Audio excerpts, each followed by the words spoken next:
Okay, so let's start ना. मागच्या व्हिडिओमध्ये आपण इनर जॉइन कशा प्रकारे यूज केला जातो हे पाहिलेलं आहे. इनर जॉइन करताना आपल्याला दोन टेबलमधला कॉमन डेटा आपण PDF ही यूज केली होती आणि या PDFमध्ये आपण इंडिकेट करून दाखवलं होतं की इनर जॉइनमध्ये दोन टेबलमधला जो कॉमन डेटा आहे तो प्रिंट केला जातो. आज आपण सेल्फ जॉइन म्हणजे काय आणि कशा प्रकारे ते यूज केलं जातं हे पाहणार आहोत. सो सेल्फ जॉइन म्हणजे काय? ज्यावेळी प्रत्येक टेबलमधला इंडिव्हिज्युअल टेबलमधले जे रो आहेत ते ज्यावेळी स्वतःशी कंबाइंड डाटा कॉल करत असतात किंवा फेच करत असतात सिंगल टेबलमधला. ओके, स्वतःच्याच टेबलमधला डेटा आपण काही रोज हे कंबाईन करून कॉल करत असतो, त्याला सेल्फ जॉइन म्हणतात. जो टेबल स्वतःची जॉइन होऊन काही डेटा कॉल करत असतो त्याला सेल्फ जॉइन म्हटलं जातं. ओके, सो सेल्फ जॉइन करतानाही आपल्याला दोन टेबल लागणार आहेत आणि या दोन टेबलच्या यूज करून आपण सेल्फ जॉइन करून पर्टिक्युलर एकच टेबल ओन जॉइन करून स्वतःशीच त्याचा डेटा कसा कॉल केला जातो हे पाहणार आहोत. ओके, सो मागच्या व्हिडिओमध्ये आपण पाहिलं होतं की आपल्याकडे दोन टेबल आहेत. आपण फर्स्टली ते दोन टेबल इथं रन करून बघूया. सिलेक्ट स्टार फ्रॉम BCA आणि सिलेक्ट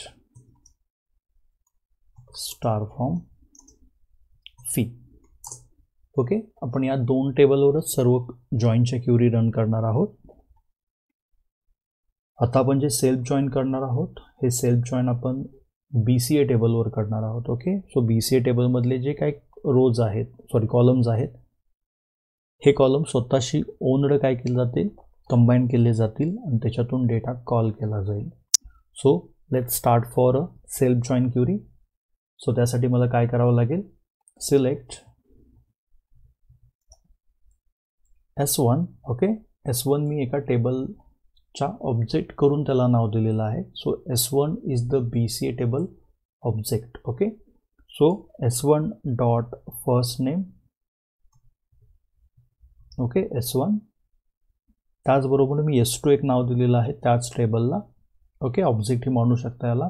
सो एखाद्या टेबलचा मी ऑब्जेक्ट करून S2 हा त्याचा ऑब्जेक्ट केला किंवा S2 मधला आपण डेटा कॉल करताना ज्यावेळी BCA मधून मी डेटा कॉल करणार आहे तो S1 लाही फेच केला जाईल आणि S2 लाही फेच केला जाईल. S1 आणि S2 हे दोन्हीही BCA चे रिप्लिका टेबल्स आपण गृहीत पकडायचे. ओके, सो S1 मध्ये फर्स्ट नेम कॉल केलेला आहे आणि S2 मध्ये मी लास्ट नेम कॉल केलेला आहे. ओके, आणि त्याचबरोबर मी S2 टेबलमध्ये सिटी ही कॉल करतोय. City from which table, from BCA table.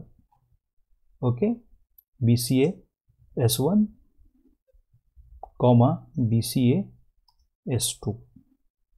हे काय इंडिकेट करावं गरज आहे, कारण की आपण इथं टेबलला S1 आणि S2 नाव दिलेलं आहे. सिम्पल आहे, तोच टेबल, फक्त S1नी काही कॉलम कॉल करा, S2नी काही कॉलम कॉल करा आणि जे कॉलम तुम्ही कॉल केलेले आहेत ते फ्रॉममध्ये इंडिकेट करा. म्हणजे BCAचा S1 कॉलम, BCAचा S2 कॉलम. ओके, सो जे S2ला कॉलम आपण कॉल केलेले ते S2 करेल, जे S1नी कॉलम कॉल केलेले आहेत तो S1 करेल. Okay, so BCA S1, BCA S2 where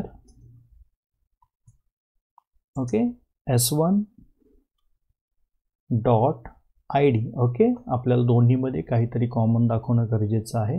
S1 dot ID is self join. Okay, so इथं तुम्हाला लेस दॅन आणि ग्रेटर दॅनचं साईन द्यायचं आहे. ओके, लेस दॅन आणि ग्रेटर दॅनचं साईन ॲट ए टाइम द्यायचं आहे. हे कोणाशी जॉईन करायचं आहे आपल्याला, S2 डॉट IDशी जॉईन करायचं आहे.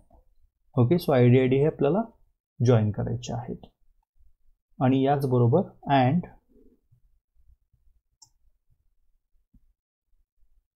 S1 dot city. Okay, city आपण काय करूया, is equal to S2 dot city. इथे बघा मला सिटी वाईज मी रेकॉर्ड करतोय. त्यांचे ID हे सेल्फ जॉईन झाले पाहिजेत आणि त्यांची सिटी सेम पाहिजे. ओके, एकाच टेबलमधले जर रेकॉर्ड्स मला पर्टिक्युलरली कॉल करायचे असतील, ज्यांची सिटी सेम आहे असे रेकॉर्ड्स मला कॉल करायचे आहेत, त्यासाठी मी सेल्फ जॉईन करतोय.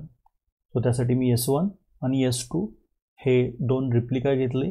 S1 मध्ये काही कॉलम कॉल केले, S2 मध्ये काही कॉलम कॉल केले आणि त्यानंतर मी दोन्हीला हे सेल्फ जॉईन दिल्यानंतर अँडची कंडिशन देऊन सिटी ज्यांची इक्वल आहे असे tables order by S2 dot city. Okay, city wise काय केलेलं आहे, ऑर्डर बाय केलेले आहेत. सिंपल आहे, फक्त ह्या क्युरी लिहायला अवघड असतात. समजून ज्यावेळी तुम्ही घ्याल त्यावेळी खूप सिंपल आहे त्या क्युरी. स्वतःचाच टेबल स्वतःची मी काय केलेलं आहे, जॉईन केलेलं आहे. ओके, नाव एंटर दिल्यानंतर इथं पाहू शकता फर्स्ट नेम आलेला आहे, लास्ट नेम आलेला आहे आणि ज्यांची सिटी कॉमन आहे कॅलिफोर्निया, न्यूयॉर्क.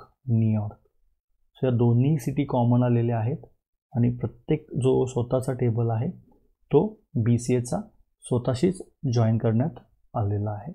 ओके, सो आपण मागच्या व्हिडिओमध्ये इनर जॉईन बघितलं होतं, ज्यामध्ये 2 टेबलचा कॉमन डेटा कॉल केला गेला होता. आत्ता आपण सेल्फ जॉईन बघितलेला आहे, ज्यामध्ये ओन टेबल स्वतःचीच कंबाईन करून डेटा कॉल करतोय. ओके, एकच सिंपल क्युरी आहे जी मी तुम्हाला इथे इंडिकेट करून दिलेली आहे. सो या व्हिडिओमध्ये थांबूया आणि नेक्स्ट व्हिडिओमध्ये आपण नेक्स्ट जो जॉईनचा टाईप आहे तो डिस्कस करूया. Thank you so much.